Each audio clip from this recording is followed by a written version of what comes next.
How do you teach your family to respect you? I was in my home studio when my parents called me. There's not enough seats for everyone at the wedding. Cuts had to be made, and you were one of them. You understand, right? I took a deep breath. But I already wrote a speech, and my flight was $700. It's non-refundable. Martin, my dad's voice cut through like a knife. This is a formal event. People eat with multiple forks. Your sister's CEO friends will be there, and we know crowds make you nervous. Dad, I'm 29. Remember to eat something before calling us back. You get cranky when you're hungry. Beep. He hung up. A cold dread filled my chest. I dropped out of film school 8 years ago, and they still couldn't even pretend I mattered. An hour later, I got another call. It was their wedding planner. Mr. Martin, this is Alyssa from Wedding Love. I'm calling about your sister's wedding next month. Your family contacted us with some changes. My stomach dropped. What kind of changes? They've removed you from the guest list entirely, but they also specifically requested that we keep your $50,000 deposit for the videography package. Your mother said the family had already allocated those funds to other wedding expenses. The videography package I'd insisted on paying for because I wanted to give my sister something special. My hands were shaking now, but not from sadness. Alyssa, I need to ask you something. What's the name of your wedding venue? The Skyline Manor downtown. Why? And who owns that property? I heard papers shuffling. It's listed under Camera Holdings, LLC. My voice was steady now. What about the catering company? Golden Plate Catering, but I don't see why... She paused. Wait, that's also Camera Holdings. Keep going. The florist, the DJ, the limos. With each name, I heard her breathing get faster. Mr. Martin, are you telling me I own every single vendor for this wedding? Every single one. The words felt strange coming out. 8 years of letting them think I was struggling while I quietly built $1 million empire shooting commercials. 8 years of when you get a real job, and we remember what happened at your prom, as if I was still the awkward teenager who stepped on Sarah's friend's dress. Cancel everything, I said quietly. Every contract, every reservation. Send my parents an itemized bill showing exactly what their actual budget needs to cover. They can keep my videography deposit since they already spent it. But sir, the wedding is in 3 weeks. There are 180 guests. Then they better start making calls. After I hung up, I sat in my studio surrounded by equipment they thought was just an expensive hobby. My phone buzzed with a text from Mom. Martin, we've made our decision. The invitation had a dress code anyway. We know how you struggle with those. When you get a real job, you'll understand these decisions. Don't contact your sister. I typed back, understood. Good luck with the vendors. I was pulling footage from a drive when my phone exploded with calls. Mom, Dad, my sister, numbers I didn't recognize. I let them ring until Dad called for the 8th time. Martin! All the cockiness had left his voice. He was panicked, almost screaming. Every vendor just canceled. The venue, the caterer, everyone. There's been some terrible mistake. No mistake, Dad. They all work for me. The silence was so complete I could hear his breathing. That's impossible. You make little videos and you can barely afford... I make commercials for Nike, Dad. And every single vendor you hired reports to me. We can work this out. You're still family. Family? I laughed. An hour ago you were worried I couldn't handle multiple forks. Martin, don't be sensitive. You know we only want what's best. No, Dad. What you want is a wedding you can't afford. My phone rang again. This time it was my sister. I almost didn't answer, but something made me pick up. Martin? Her voice was tiny, broken. She was crying so hard she could barely speak. What's happening? Mom and Dad are screaming. The venue called me directly. They said everything's canceled? My anger crumbled a little. Did you know they uninvited me? What? No. Mom said you had a big shoot that weekend and couldn't make it. Her sobs got louder. I closed my eyes, feeling the weight of what I'd done. They kept my $50,000 deposit too. Said they already spent it. $50,000. Martin, oh my God, I didn't know. I didn't know any of this. She was hiccuping now, that same way she used to when we were kids. Can you put it back? The vendors? My voice cracked. I'm sorry. But they need to learn they can't treat me like this anymore. 8 years of being treated like I'm a child who can't handle use forks. But it's my wedding, she whispered. I had to choose between teaching my parents a lesson and the biggest day of my sister's life. I sat there staring at my phone screen, Esmeralda's sobs still playing in my head like a loop I couldn't shut off. My finger hovered over Bianca's contact, and I knew whatever I did next would change everything with my family forever. The anger was still burning in my chest, hot and sharp, but mixed with it now was the sound of my little sister crying over a mess she didn't create. I pressed the call button before I could change my mind. Bianca answered on the first ring, probably expecting more chaos. I told her to hold off on sending the cancellation notices for 24 hours to freeze everything while I figured out what I wanted to do. She sounded relieved, said she'd pause all the vendor communications, but warned me that some of them were already asking questions about what was happening. I promised her I'd give a final answer by tomorrow morning, and hung up feeling like someone had dropped a boulder on my chest. The next hour I spent pacing around my studio, walking back and forth between the equipment racks and editing stations. My phone kept buzzing on the desk with incoming calls. I glanced at it each time and saw my dad's name over and over. 7 more attempts in 40 minutes. I let every single one go to voicemail because I needed space to think without his panic or manipulation messing with my head. The studio felt different now, looking at all the cameras and lights and gear my parents dismissed as expensive toys. This equipment had paid for itself 100 times over, had built a business they didn't even know existed, and here I was using it as leverage in a family war I never wanted to fight. Around midnight, I finally made myself listen to my dad's voicemails. I sat at my desk with the phone on speaker and played them in order. The first one was angry, his voice tight and accusing, saying I was being ridiculous and childish. The second one was confused, asking how this could have happened, demanding an explanation. By the fourth voicemail, his tone had shifted to desperate, almost frantic, talking about how much money they'd already spent and how impossible it would be to find new vendors this close to the wedding. The last one, the 7th attempt, had him saying we could talk about this like adults, that we were family and family works things out. The irony hit me hard, coming from someone who'd treated me like a child that same morning, who'd hung up on me when I tried to explain about my flight. What got me most was that not once in any of those messages did he actually apologize or say they'd done something wrong. It was all about the problem I'd created, the mess I was making, never about what they'd done to cause this. I deleted all the voicemails and called Xavier even though it was late. He answered on the second ring, which didn't surprise me since he was used to my weird hours when we were finishing projects. I explained the whole situation to him. Every detail from the uninvitation to the deposit to the fact that I'd just threatened to destroy my own sister's wedding. He listened without interrupting, and when I finished, there was a long pause before he said, we needed to think about the business implications beyond just the family stuff. Xavier pointed out that if word got out that Camera Holdings pulled contracts for personal reasons, it could seriously damage our reputation with other clients. He wasn't wrong, and I knew it. We'd spent years building the business on being reliable and professional, and this looked like neither of those things. We agreed to meet first thing in the morning at the office to discuss options that would protect both my boundaries and the company's reputation. I finally fell asleep around 3 in the morning and woke up at 7 to my phone buzzing like crazy on the nightstand. 17 new text messages, most of them from my mom. I scrolled through them while still in bed, watching her strategy shift from message to message. The early ones were angry, calling me selfish and dramatic.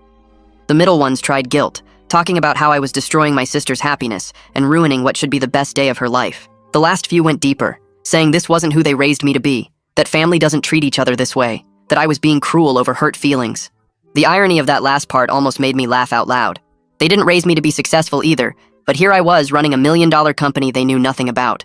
At the office that morning, Xavier and I met with Brendan in the conference room. Our business attorney spread all the vendor contracts across the table and went through them one by one.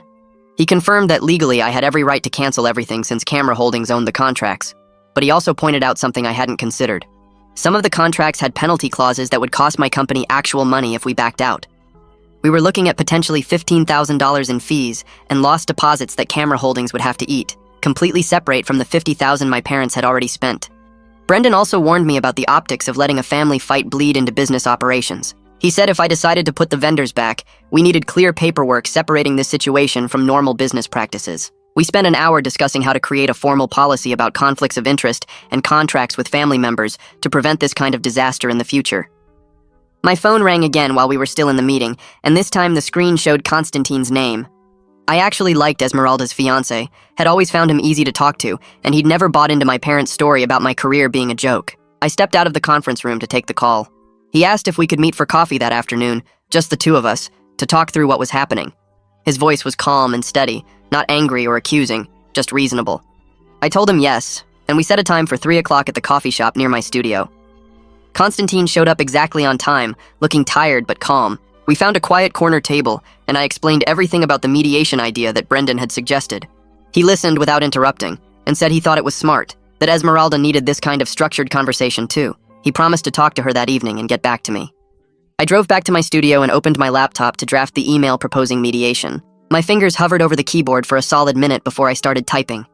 I kept it simple and direct, explaining that Brendan had recommended a professional mediator named Shirley to help us have a productive conversation about what happened and how to move forward. I wrote that I wanted to find a path that worked for everyone, but that we needed clear communication and mutual respect to get there. I copied Esmeralda, my parents, Xavier, and Brendan so everyone had the same information. My finger shook slightly when I hit send. Constantine's response came through within 5 minutes. He wrote that both he and Esmeralda were willing to participate and appreciated me taking this step. Esmeralda sent a separate message 10 minutes later, saying she was relieved and hopeful that this could help. Then I waited. My parents' response took 6 hours, arriving just after 9 that night. My mom had written it, and I could feel her reluctance in every word. She said this seemed excessive for a family disagreement, but that they would attend if it meant resolving this situation. The fact that she still called it a disagreement, rather than acknowledging what they actually did, told me exactly how much work this would take. I forwarded all the responses to Brendan and asked him to reach out to Shirley to set up the sessions. He got back to me the next morning saying Shirley wanted to meet with me individually first, before the family session. We scheduled it for 2 days out at her office downtown. The morning of my individual session with Shirley, I got stuck in traffic and arrived 10 minutes late. Her office was in a modern building with glass walls and minimalist furniture that somehow felt both professional and comfortable. Shirley herself was probably in her 50s, with short gray hair and sharp eyes that seemed to see right through whatever front you were putting up. She shook my hand firmly and gestured to a chair across from her desk. She started by explaining her process and asking me what I hoped to get out of mediation. I gave her the surface answer about wanting my parents to see me as an adult and respect my career choices. She nodded and made a note, then looked up at me with those sharp eyes and asked if I actually wanted a relationship with my parents, or if I was just looking for vindication. The question hit me harder than I expected. I sat there for a moment, really thinking about it, and told her honestly that I didn't know. I explained that I wanted them to see me as capable and successful, to acknowledge that they hurt me, but I wasn't sure if they were capable of that kind of change. I told her about 8 years of dismissive comments and being treated like I couldn't handle basic adult situations. She asked specific questions about my business, about the prom incident they kept bringing up, about my relationship with Esmeralda. By the end of the hour, I felt like she understood the full scope of the problem. She said she'd meet with my parents next, then Esmeralda and Constantine together, before we all came together for the first group session. The first mediation session was scheduled for 4 days after I'd canceled the vendors, which left only 12 days until the wedding date. I arrived at Shirley's office 15 minutes early and sat in my car trying to calm my nerves. Esmeralda and Constantine pulled in a few minutes later, and we walked in together. My parents were already there, sitting in the waiting area with their arms crossed and identical expressions of discomfort. Shirley led us into a larger conference room with a round table that forced us all to face each other. My parents sat on one side. I sat directly across from them, and Esmeralda and Constantine took seats slightly to the side. Shirley positioned herself at the head of the table and started by laying out ground rules about respectful communication and taking turns speaking without interruption. She emphasized that we were here to discuss specific behaviors and their impacts, not to attack each other's characters. My dad barely let her finish before jumping in. He said this whole situation had been blown out of proportion and that they'd made a practical decision about seating that I took too personally. Shirley held up her hand and stopped him mid-sentence. She asked him to focus on facts rather than interpretations of my reaction. When she pressed him to explain the actual facts of what they decided and why, he shifted in his seat and looked at my mom. Then he admitted they uninvited me because they were worried I'd be uncomfortable around Esmeralda's professional connections and that it would reflect poorly on the family. The words hung in the air between us. I felt my chest tighten but forced myself to stay calm and ask him directly what he meant by reflect poorly. He stumbled through an explanation about formal events and social expectations and knowing the right things to say. My mom jumped in to help him, saying they were trying to protect me from an uncomfortable situation like the prom incident years ago.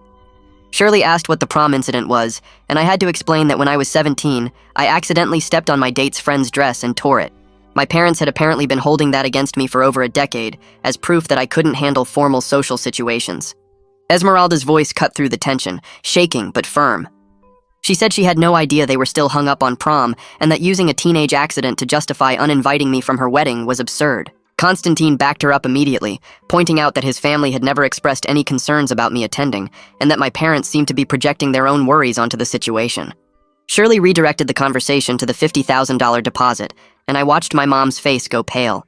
She tried to explain that they thought of it as family money contributing to a family event, and that they'd already committed those funds to the venue upgrade and catering additions. I kept my voice steady as I pointed out that it was my money from my business, given as a specific gift for videography, and they had no right to redirect it without asking me first.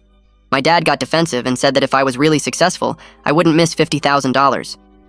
Shirley asked him how he'd feel if someone took $50,000 from him without permission, regardless of his financial situation. He didn't have a good answer for that. The silence stretched out uncomfortably but felt necessary. We spent the next hour going through each specific point of hurt and misunderstanding. Shirley kept us focused on concrete behaviors rather than character attacks. My parents slowly started to acknowledge some of what they did wrong, though they kept trying to justify everything with their intentions.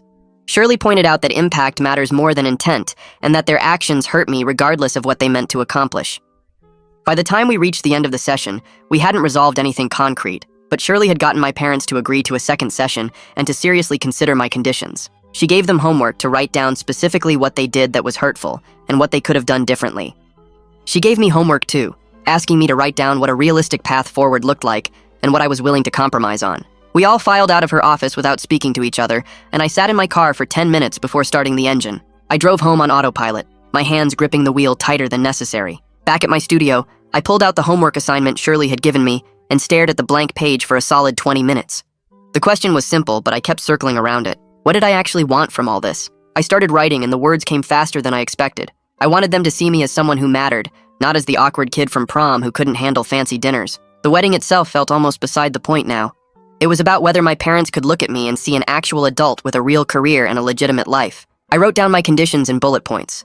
A genuine apology that acknowledged what they did wrong. A repayment plan for the $50,000 with actual numbers and dates. A commitment to treating me with basic respect going forward, which meant no more comments about my career or my ability to function at formal events. I looked at the list and felt something settle in my chest. These weren't unreasonable demands. They were just boundaries that any adult deserved. The next day, I revised the list 3 times, making sure every point was clear and specific. I didn't want vague promises about doing better. I wanted concrete actions they could actually follow through on. By the time the second mediation session rolled around, I'd printed out my homework and highlighted the key sections. Shirley's office felt different this time. My parents arrived exactly on time, both carrying folders that looked suspiciously prepared. We took the same seats as before, the same tension crackling in the air, but something had shifted slightly. Shirley started by asking my parents to share what they'd written. My mom went first, pulling out several handwritten pages that surprised me. She'd actually put real thought into this. She listed out the uninvitation without trying to soften it or make excuses. She wrote about taking the deposit without asking permission and how that was wrong regardless of their intentions. She included the dismissive comments about my career, the comparisons to Esmeralda's CEO friends, the constant reminders about prom like I was still 17. Her voice shook a little as she read, and I could see her hands trembling on the pages. My dad's list came next, and it was noticeably shorter. He'd typed it on his phone and the formatting was messy. But he did acknowledge that they should have talked to me before making decisions about the wedding. He admitted they'd made assumptions about my business without bothering to ask questions. His delivery was more defensive than my mom's, lots of phrases like, in hindsight, and perhaps we could have. But at least he was saying something. Shirley let the silence sit for a moment after they finished reading. Then she asked them directly what they could have done differently in each situation. My mom answered first, her voice steadier now. She said they should have been honest about their concerns instead of making up excuses about big shoots and seating arrangements. She admitted they were worried about being judged by Esmeralda's professional circle and that they'd projected that anxiety onto me instead of dealing with it themselves. She talked about how they'd built up this image of the perfect family in their heads, and I didn't fit that image because I dropped out of film school. My dad added, after a long pause, that they should have asked about my business instead of assuming I was struggling. He said reluctantly that they'd been stuck seeing me as the awkward teenager from prom instead of the adult I'd become. He mentioned that they'd never really updated their mental picture of who I was. Shirley nodded and made notes, then asked them why they thought changing that mental picture had been so difficult. My mom's answer surprised me. She said they'd been embarrassed about me for so long that it became a habit, and habits are hard to break even when you know they're wrong. I read my homework next, my voice coming out calmer than I felt. I explained that I needed them to see my career as legitimate and stop making comments that undermined my success. I went through some of the major clients I'd worked with over the past few years. Nike campaigns that aired during primetime sports events, Apple product launches that millions of people saw, major ad agencies that paid 6 figures for my work. I watched their faces as I listed these names, and I could see the surprise register. They genuinely hadn't known. I also explained what the $50,000 had meant to me. It wasn't just money, though that was part of it. It was my way of showing Esmeralda that I cared about her day and wanted to give her something special. Having it taken without even a conversation felt like being erased from the family.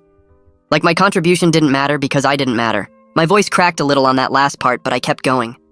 I told them I'd spent 8 years building something real while they treated me like I was playing with expensive toys. I'd let them think I was struggling because I didn't want to deal with their judgment, but that was my mistake. I should have demanded respect instead of hiding my success. Esmeralda started crying before I finished reading. Not the quiet tears from last time, but actual sobs that shook her shoulders. Constantine handed her tissues and she tried to pull herself together, but the words came out broken anyway. She apologized for not standing up for me sooner. She said she'd been so focused on keeping the peace and managing our parents' expectations that she didn't realize how badly they were treating me. She admitted she'd heard the comments about my career over the years, but she'd dismissed them as typical parent stuff, not understanding how much they added up. Constantine put his arm around her and spoke directly to my parents. He said they wanted to make this right, and they were willing to scale back the wedding significantly if it meant I was included and respected. He mentioned that his own parents had been uncomfortable with the size and expense from the beginning. They'd rather have something smaller and more personal anyway. Esmeralda nodded against his shoulder and added that she'd never wanted a huge wedding in the first place. That had been our parents' vision, not hers. My parents looked like they'd been slapped. My mom's face went pale and my dad shifted in his seat uncomfortably. Shirley let the moment breathe before speaking. She pointed out gently that their concern about appearances seemed to be at the root of a lot of this conflict. The big wedding was about impressing people. Uninviting me was about not being embarrassed. Taking the deposit was about maintaining the image they wanted to project. She asked them directly whether their relationship with me was more important than impressing Esmeralda's CEO friends. My mom said yes immediately, her voice firm. My dad took longer to answer. He looked at me, then at Esmeralda, then back at Shirley. Finally, he said yes too, though his jaw was tight when he said it. Shirley made a note and asked what that meant in practical terms. What were they willing to change about the wedding to prioritize family relationships over appearances? The silence stretched out uncomfortably, and I could see my parents exchanging glances, having some kind of wordless conversation. We spent the rest of the session hammering out concrete solutions. Brendan joined us by phone, his voice coming through Shirley's speaker with that professional calm he always had. He walked through the repayment plan options, explaining different structures and timelines. We settled on $50,000 paid back over 2 years with a formal promissory note, 24 monthly payments of about $2,100 each. Brendan explained that this separated the gift aspect from the control aspect. They couldn't claim it was family money if they were legally required to pay it back. The promissory note would be a real contract with real consequences if they defaulted. My mom looked pained as Brendan went through the terms, but she agreed. My dad asked a few questions about interest rates and payment schedules, trying to negotiate better terms, but Brendan shut that down quickly. This wasn't a business deal where they could haggle. This was making right what they'd taken without permission. My dad signed off on it after Brendan explained the legal implications of defaulting on a promissory note between family members. For the wedding itself, we agreed that I'd be included as a full guest with no restrictions or special conditions. I wouldn't give a formal speech because honestly I didn't want that pressure, and neither did they. But I'd be treated like any other family member. Esmeralda spoke up and said she wanted me at the head table, right next to her and Constantine. My parents agreed without much pushback, which felt like real progress. My mom even suggested that I could sit between her and Esmeralda, so we could all be together. I appreciated the gesture even though I knew it was partly about maintaining that family image she cared so much about. But at least this time the image included me instead of erasing me. The bigger issue turned out to be the vendor situation. Xavier joined the meeting through Shirley's laptop, his face filling the screen with that focused expression he got when dealing with operational problems. He explained the challenges of reinstating everything with only 8 days until the wedding. Some vendors had already booked other events in those time slots after I'd canceled. The florist had taken a corporate event. The DJ had a Sweet 16 party. The backup photographer had a different wedding. We'd need to find replacements for at least 3 major vendors, possibly 4 depending on the limo company's availability. Xavier estimated we could restore about 70% of the original plan, but some compromises would be necessary. The timeline was brutal, and some things just wouldn't be possible to recreate.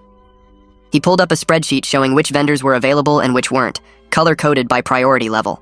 My parents looked increasingly stressed as Xavier went through each item.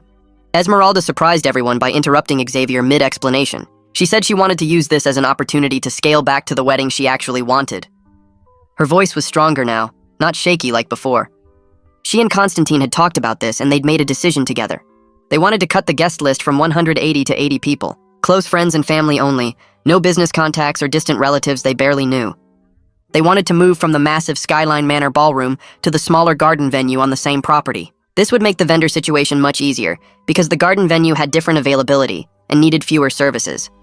It would also reduce costs significantly, which meant less financial stress on everyone. Constantine backed her up immediately, adding that his parents would be relieved by the change. They'd been worried about the expense and the formality from the beginning. A smaller, more intimate wedding felt right to both of them.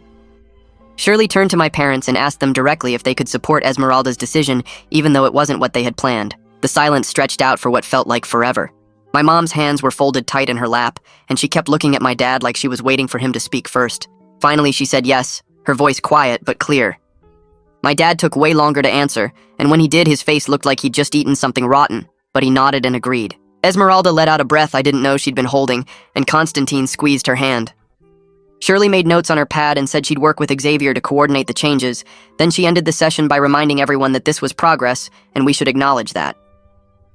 Over the next 3 days, my phone basically lived in my hand, because Xavier was calling or texting every few hours with updates. He had his whole team working on reorganizing everything, and it was chaos, but the good kind.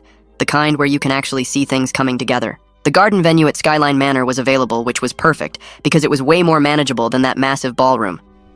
Xavier got the florist back first, because they'd only taken a small corporate job that they could move around. The DJ agreed to honor the original contract after Xavier explained the situation and threw in a discount on future bookings. The photographer was trickier because she'd already committed to another wedding that same day, but Xavier found her backup, who turned out to have even better reviews. The caterer was the only total loss because they'd booked a huge anniversary party, but Xavier found this amazing replacement that Esmeralda actually liked better. When he showed her their menu, she got excited about the creative options they offered, stuff like fusion appetizers and custom cocktails that the original caterer never suggested. I met with Bianca 3 times that week to rebuild the videography package from scratch. She had all the original plans, but I told her I wanted to handle this shoot personally instead of sending one of my usual crews. She looked surprised and asked if I was sure because it was family, and that could get complicated. I said that's exactly why I needed to do it myself, because this wedding had stopped being just another event and become something way more important. Esmeralda came to one of those meetings and we spent the whole afternoon going through shot lists. She told me what moments mattered most to her, like the first look with Constantine and her mom helping with the veil and the toasts at dinner. She kept saying she couldn't believe I was doing this for her, and I kept telling her it was what I'd wanted to do from the start before everything got messed up. My parents sent out the revised guest list with a message about scaling back to a more intimate celebration. I saw the email because they copied me on it, and the wording was careful, like they were trying not to admit they'd screwed up the first time. My mom called me the next day, and I could hear the stress in her voice when she talked about what people were going to think. But then she said something that surprised me. She said Esmeralda had made the right choice, and she wasn't going to fight her on it. I overheard her on the phone with one of her friends later that week explaining the change, and she actually sounded proud of Esmeralda for knowing what she wanted.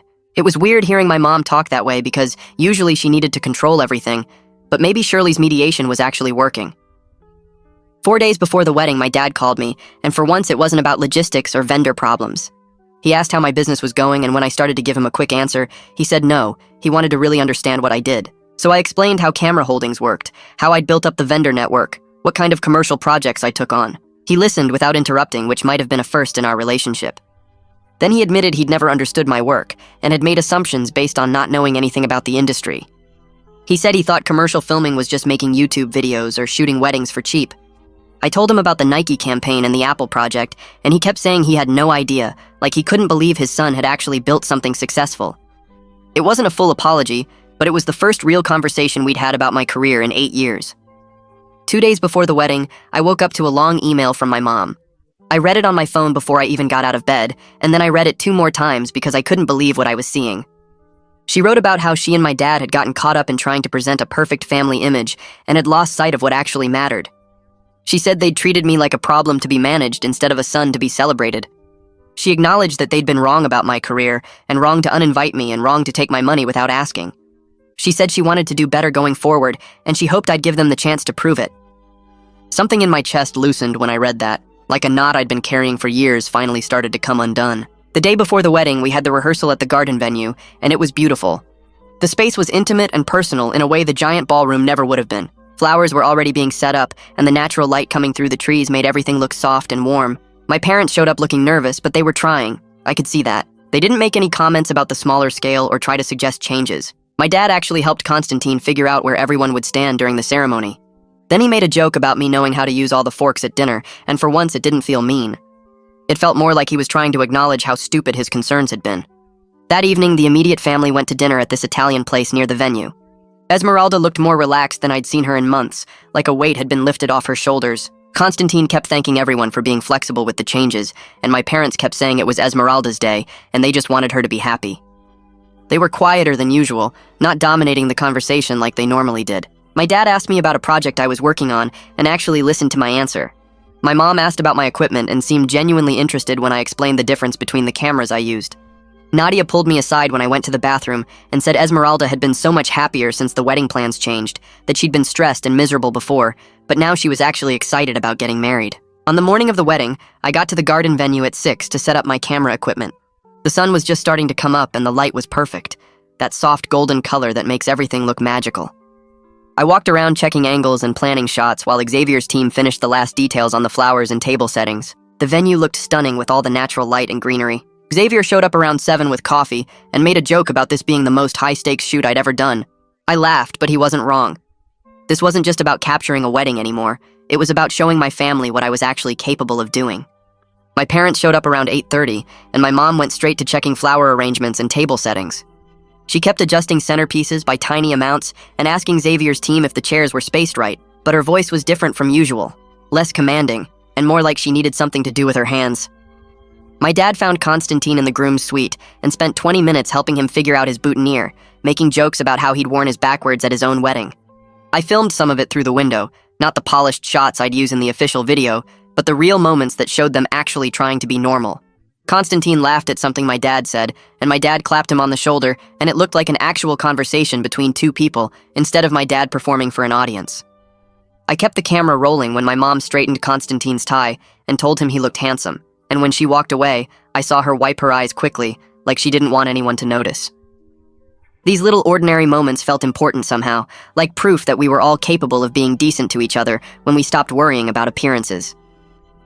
Esmeralda came out of the bridal suite around 9:15, and my mom lost it immediately. Tears were streaming down her face before Esmeralda even made it fully through the doorway, and she kept saying how beautiful her daughter looked while trying not to smudge her makeup. I got my camera up and captured my mom helping with the veil, her hands shaking slightly as she adjusted the fabric and tucked a strand of Esmeralda's hair back into place. There was something soft in that moment, something that made me think maybe underneath all the status anxiety and control issues, my mom actually did care about us in her own messed up way. Esmeralda caught my eye while my mom fussed with the veil and smiled at me. This genuine, happy smile that reminded me of when we were kids.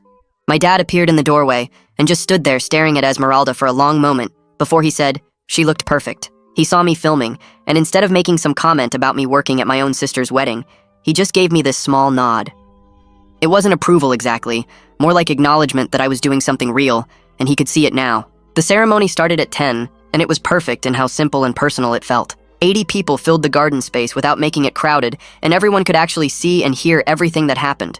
I moved through the rows with my camera, capturing the way the morning light came through the trees and lit up Esmeralda's dress, the tears on Constantine's face when she walked down the aisle, the way both sets of parents were crying openly. This is what I do for work, filming people's important moments and making them look beautiful. But today felt different because these were my people and my family and my sister getting married. I got shots of Nadia fixing Esmeralda's train and wiping away her own tears, of Constantine's parents holding hands during the vows, of my dad reaching over to squeeze my mom's hand when Esmeralda said I do. Every frame mattered more than any Nike commercial I'd ever shot, because this was the day my family started actually seeing me as someone who mattered. The reception moved into the garden pavilion, and people ate and danced and celebrated while I kept filming. My dad stood up to give a toast around noon, and I almost put the camera down because I wasn't sure I wanted to record whatever he was about to say.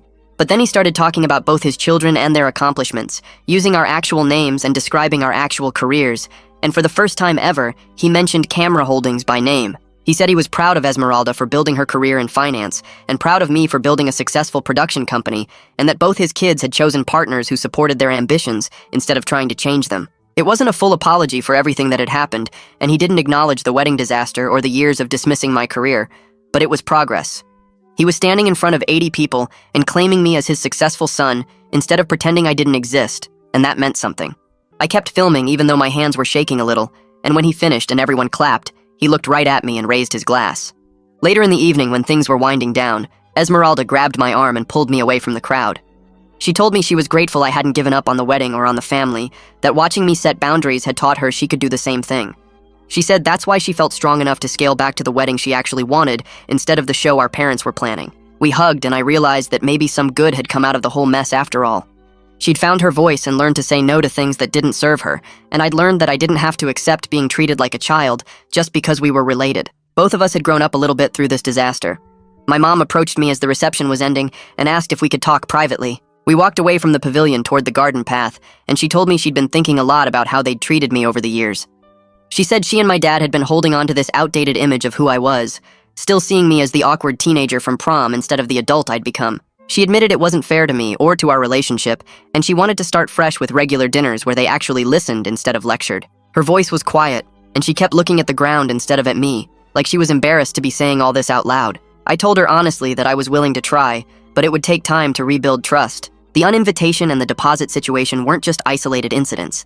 They were part of a pattern of dismissiveness that had been going on for 8 years.